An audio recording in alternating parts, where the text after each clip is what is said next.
Bonjour à toutes et à tous, je suis René Pelletier. Bienvenue sur ma chaîne et un grand merci à toutes celles et ceux qui s'abonnent et regardent mes vidéos.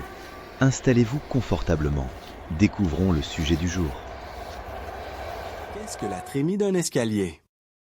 Définition et calcul, c'est exactement ce que je vais décortiquer dans cette vidéo, et je vais le faire de manière simple, concrète et vraiment utile, parce qu'en pratique, une trémie mal pensée peut rendre un escalier inconfortable, dangereux ou même impossible à poser correctement. Beaucoup de personnes se concentrent sur le nombre de marches, sur le style de l'escalier ou sur l'esthétique du garde-corps, alors que le vrai point critique se joue souvent au niveau de l'ouverture dans le plancher.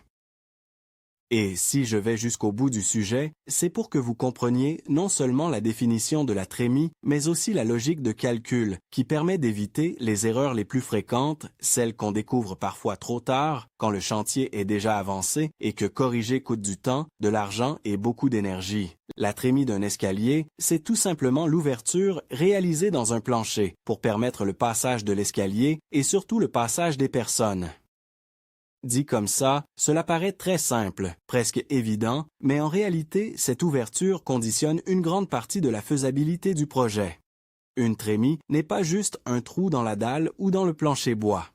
C'est une réservation dimensionnée en fonction d'un escalier précis, d'une hauteur à franchir, d'un angle de pente, d'un reculement disponible, de l'échappée nécessaire et du confort final d'utilisation. Dès qu'on veut monter d'un niveau à un autre, on doit résoudre une équation spatiale complète, et la trémie en est un élément central. Si elle est trop petite, on risque de se cogner la tête, de devoir rendre l'escalier trop raide, de réduire exagérément le giron des marches ou de compromettre complètement le confort. Si elle est trop grande, on mange de la surface utile à l'étage, on complique la structure du plancher et on peut alourdir inutilement le projet.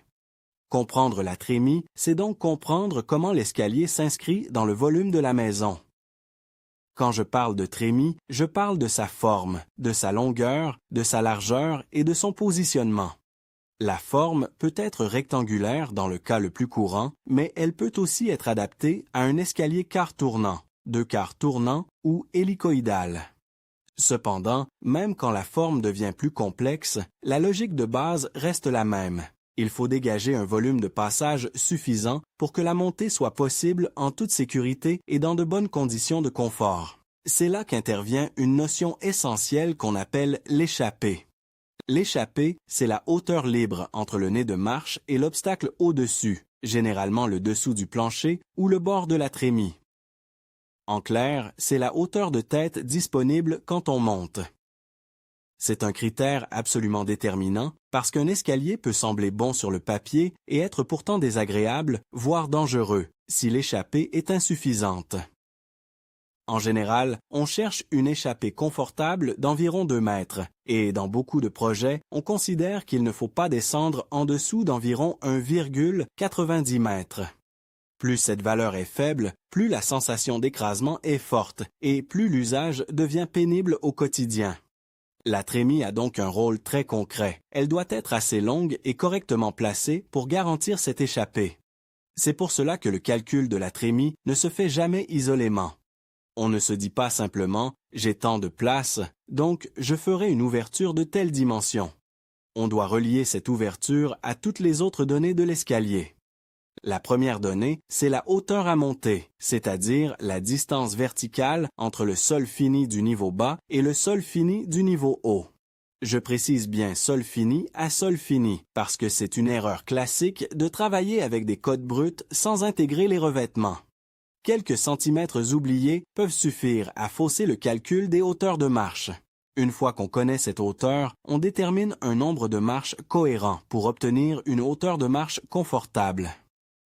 En habitation, on vise généralement quelque chose autour de 17 à 18 cm, parfois un peu moins pour plus de confort, parfois un peu plus si les contraintes sont fortes, mais quand on s'éloigne trop de cette zone, l'usage se dégrade.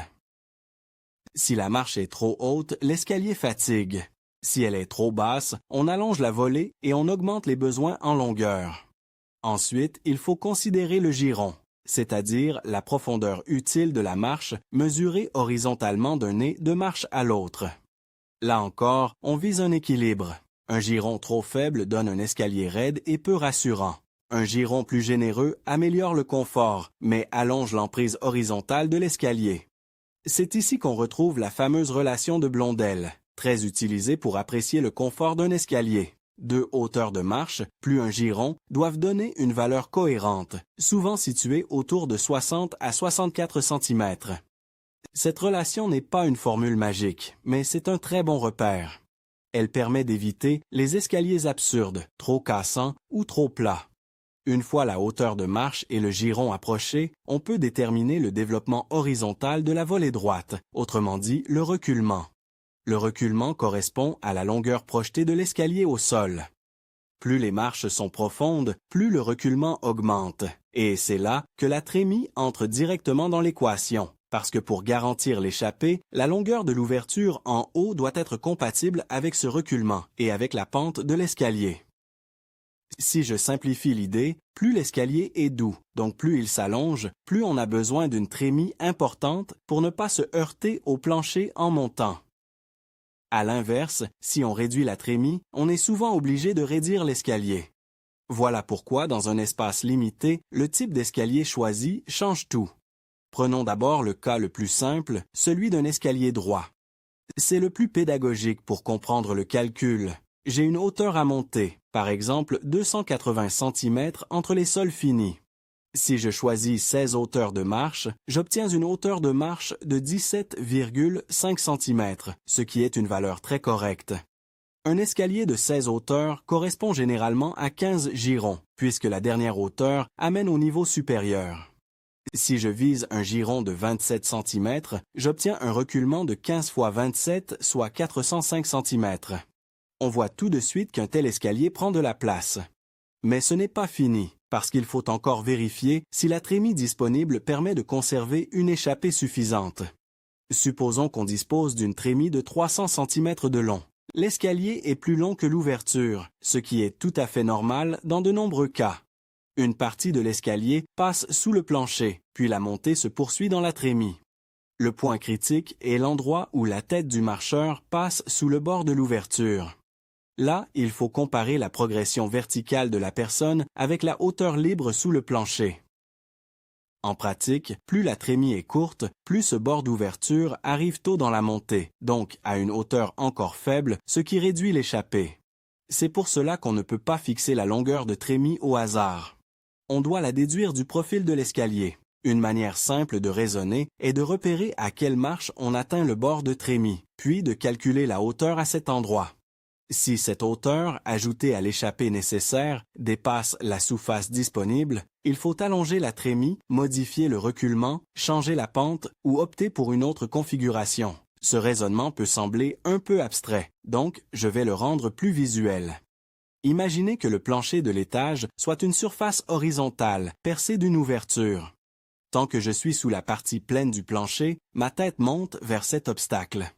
Au moment où j'arrive sous l'ouverture, le problème disparaît, car j'ai de l'air au-dessus de moi. La longueur de trémie doit donc être suffisante pour que je n'ai pas besoin de me pencher avant d'atteindre cette zone ouverte. Voilà l'idée fondamentale. Si on veut la traduire en termes de calcul, on peut partir de la hauteur de plancher et de l'échappée minimale visée. Par exemple, si la hauteur entre le nez d'une marche et le dessous du plancher doit rester au moins égale à 200 cm, alors il faut identifier à partir de quelle marche cette condition n'est plus respectée. Le bord de la trémie doit se situer avant ce point critique. D'un point de vue pratique, cela revient à dire qu'on peut calculer combien de hauteurs de marche peuvent se développer sous plancher avant de manquer d'échappée. Si la hauteur sol à sol est de 280 cm et qu'on veut garder 200 cm d'échappée, la différence est de 80 cm. Avec des hauteurs de marche de 17,5 cm, cela représente un peu plus de 4 hauteurs. Cela signifie qu'en gros, au-delà de la 4e marche environ, on commence à être dans une zone où l'échappée devient critique sous plancher, selon la géométrie exacte et le niveau de référence retenu. Le bord de la trémie doit donc être placé de façon cohérente avec cette progression. On comprend alors pourquoi la trémie n'est pas une cote arbitraire. Elle est directement liée au nombre de marches visibles sous l'ouverture et au nombre de marches développées sous le plancher. Il existe aussi un autre point qui perturbe souvent les personnes qui découvrent ce sujet. C'est la différence entre longueur de trémie et reculement de l'escalier. Ces deux cotes ne sont pas identiques. Le reculement est l'emprise horizontale de la volée, tandis que la trémie est l'ouverture pratiquée dans le plancher. Dans certains cas, la trémie peut être plus courte que l'escalier, ce qui est fréquent. Dans d'autres cas, notamment pour certains escaliers tournants, la géométrie est plus subtile, parce que la ligne de foulée ne suit pas une simple ligne droite, et la zone d'ouverture doit accompagner la rotation. Pour un escalier quart tournant, par exemple, la trémie n'est pas seulement calculée en longueur. On réfléchit aussi à la largeur et à la manière dont le virage se place sous ou dans l'ouverture. Le tournant peut être utilisé intelligemment pour réduire l'emprise au sol et améliorer l'intégration dans des espaces contraints. Mais ce gain apparent ne dispense jamais de vérifier l'échappée. Beaucoup de gens pensent qu'un quart tournant règle naturellement les problèmes d'espace. En réalité, il les redistribue. On gagne souvent en compacité au sol, mais on ajoute une complexité géométrique et structurelle. Il faut alors surveiller la ligne de foulée, l'équilibre des marches balancées, le passage au tournant et la position exacte de la trémie. La largeur de la trémie est elle aussi importante. Elle doit évidemment permettre de loger l'escalier, mais pas seulement. Il faut tenir compte des limons, des finitions, du jeu de pose éventuel et du confort de passage.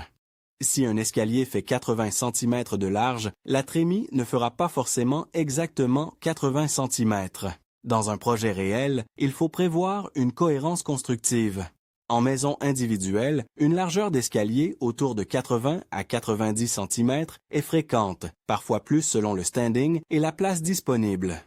Une largeur plus faible peut fonctionner, mais l'usage devient moins agréable, surtout pour transporter des objets ou pour croiser visuellement les occupants. La trémie doit donc respecter cette largeur fonctionnelle. Il faut aussi penser aux habillages et aux garde-corps en rive de trémie, car l'ouverture dans le plancher n'est pas seulement un vide technique, c'est aussi un élément visible dans la circulation de l'étage. En rénovation, le sujet devient encore plus délicat. Quand on intervient dans une maison existante, on ne part presque jamais d'une page blanche. On a des murs porteurs, des poutres, des solives, des réseaux, des hauteurs de plafond imposées et parfois des contraintes d'aménagement déjà figées. Dans ce contexte, on a souvent tendance à demander quel trémie minimum faut-il. Mais la vraie question est plutôt quel escalier peut fonctionner avec les contraintes existantes sans sacrifier la sécurité ni le confort. Parfois, la trémie existante est trop petite pour un escalier confortable. On peut alors l'agrandir, mais cela suppose des conséquences structurelles. Dans un plancher bois, il faut reprendre les charges autour de l'ouverture. Dans une dalle béton, cela peut devenir beaucoup plus lourd en travaux. Et si l'agrandissement est impossible, il faut accepter un compromis sur la forme de l'escalier, voire sur sa pente.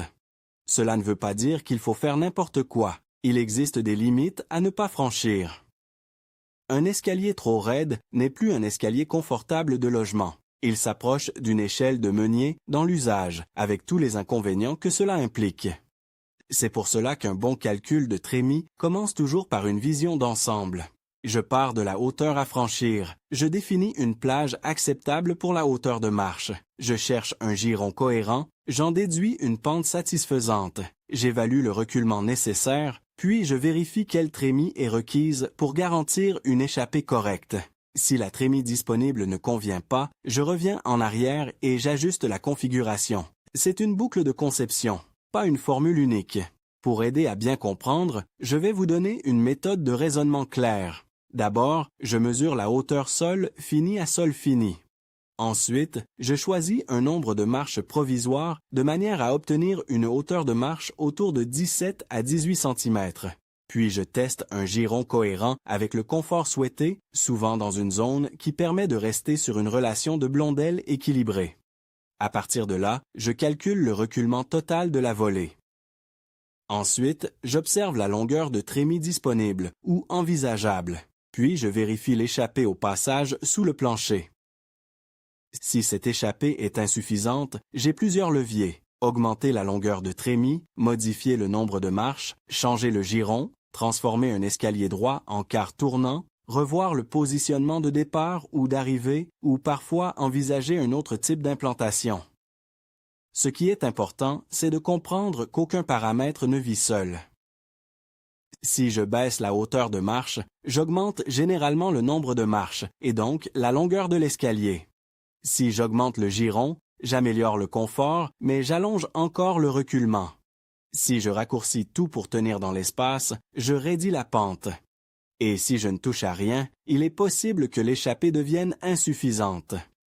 La trémie est donc le lieu où tous les compromis se révèlent. Il y a aussi des erreurs très fréquentes qu'il faut absolument éviter. La première, c'est de confondre hauteur totale et hauteur de dalle. Ce qui compte pour l'escalier, c'est bien la hauteur entre sol fini. La deuxième, c'est d'oublier l'épaisseur du plancher quand on vérifie l'échappée. Le dessous du plancher n'est pas au niveau du sol de l'étage, et cette différence est décisive. La troisième, c'est de croire qu'une trémie à peu près bonne suffira sans faire de contrôle géométrique. Quelques centimètres de moins peuvent faire toute la différence au passage de tête. La quatrième, c'est de ne pas tenir compte du revêtement final des marches et des sols. La cinquième, c'est de dessiner un escalier uniquement en plan. Un plan vu de dessus peut sembler parfait, alors qu'en coupe, l'échappée est catastrophique. Pour cette raison, la coupe est indispensable. La trémie se comprend vraiment en sections parce que c'est dans la verticalité que se lit le risque de choc à la tête. Une autre erreur très répandue consiste à surdimensionner la largeur de l'escalier sans avoir l'espace nécessaire pour une trémie correcte. Beaucoup de personnes veulent un escalier large et majestueux, ce qui est compréhensible, mais si cela conduit à réduire la longueur disponible pour obtenir une bonne échappée, on fabrique un bel objet inconfortable. Mieux vaut parfois un escalier un peu moins large, mais bien proportionné, qu'un grand escalier mal conçu. Il faut également penser à l'usage réel. Un escalier principal utilisé plusieurs fois par jour n'a pas les mêmes exigences qu'un accès occasionnel à des combles. La tolérance à une pente forte ou à une largeur réduite n'est pas la même. C'est pour cela que le contexte du projet compte autant que les chiffres. Quand on parle de calcul, certaines personnes attendent une formule directe du type « pour telle hauteur, il faut telle trémie ». En réalité, ce n'est pas aussi simple, parce que deux escaliers pour la même hauteur peuvent avoir des trémies très différentes selon leur forme, leur confort visé et leur implantation. Pour une hauteur de 280 cm, je peux obtenir un escalier relativement compact et raide avec une trémie plus courte, ou un escalier beaucoup plus agréable avec une trémie plus longue. La définition de la bonne trémie dépend donc du niveau d'exigence. Mais cela ne veut pas dire qu'il n'y a pas de logique. Au contraire, la logique est extrêmement claire. La trémie doit être suffisante pour laisser passer l'escalier et pour garantir une échappée confortable tout en s'intégrant dans la structure et l'aménagement. C'est cette phrase qu'il faut retenir. Si je devais résumer la fonction de la trémie en une seule idée, je dirais qu'elle est le volume de liberté dont l'escalier a besoin pour rester praticable. On peut aussi se demander si la trémie doit être prévue avant l'escalier, ou si l'escalier doit être conçu à partir de la trémie. Dans l'idéal, les deux avancent ensemble. En construction neuve, c'est le meilleur scénario, parce qu'on peut coordonner la structure, les circulations et le confort. En rénovation, on subit souvent davantage l'existant, donc l'escalier doit s'adapter à une trémie déjà là, ou à une trémie dont l'agrandissement est limité. Dans tous les cas, plus on traite le sujet tôt, mieux c'est. Une trémie décidée trop tard peut bloquer des solutions qui auraient été excellentes si elles avaient été anticipées. Il ne faut pas non plus oublier les aspects structurels. Ouvrir une trémie dans un plancher, c'est modifier la manière dont les charges sont reprises. Dans un plancher bois, on coupe potentiellement des solives, donc il faut reporter les charges sur des chevêtres et des éléments de renfort. Dans une dalle béton, on touche à un élément porteur, avec des conséquences encore plus sérieuses. Cela signifie qu'une trémie n'est pas seulement une question de dimension d'escalier, c'est aussi une question de structure. Et cela explique pourquoi certaines dimensions idéales sur le papier ne sont pas forcément réalistes sur un chantier donné. Le bon sens consiste donc à rechercher un équilibre entre confort d'usage, faisabilité constructive et place disponible. Ce qui compte, c'est que l'escalier final soit cohérent. Un dernier point mérite d'être souligné. La trémie ne se juge pas seulement pendant la montée. elle influence aussi l'arrivée à l'étage, la sécurité autour de l'ouverture et la perception de l'espace. Une trémie bien placée peut donner de la fluidité à la circulation et valoriser un intérieur. Une trémie mal placée peut créer une rupture gênante, exposer une zone de passage ou compliquer l'ameublement. Là encore, on voit que le sujet dépasse largement le simple trou dans le plancher. C'est un vrai élément de conception architecturale. Si je devais vous donner une conclusion pratique à garder en tête quand vous réfléchissez à votre projet, ce serait celle-ci. Ne commencez jamais par demander seulement la dimension d'une trémie. Commencez par définir l'escalier que vous voulez en termes de confort, de forme et d'usage, puis vérifiez la trémie nécessaire pour qu'il fonctionne réellement. Et si vous partez d'une trémie existante, ne supposez pas qu'un escalier standard s'y adaptera naturellement. Faites toujours le chemin inverse et contrôlez la pente, les marches, le reculement et surtout l'échappée. C'est cette vérification qui évite les mauvaises surprises. En résumé, la trémie d'un escalier est l'ouverture aménagée dans le plancher pour permettre le passage de l'escalier et des usagers, mais sa vraie définition va bien plus loin. C'est une dimension clé qui conditionne la sécurité, le confort, la pente et la faisabilité même de l'ouvrage. Son calcul dépend de la hauteur à monter, du nombre de marches, de la hauteur de marche, du giron, du reculement, de la forme de l'escalier et de l'échappée recherchée. Une bonne trémie n'est ni trop petite ni inutilement grande. Elle est juste adaptée à la géométrie réelle du projet. Et c'est précisément pour cela qu'un escalier réussi ne se dessine jamais sans réfléchir très sérieusement à sa trémie.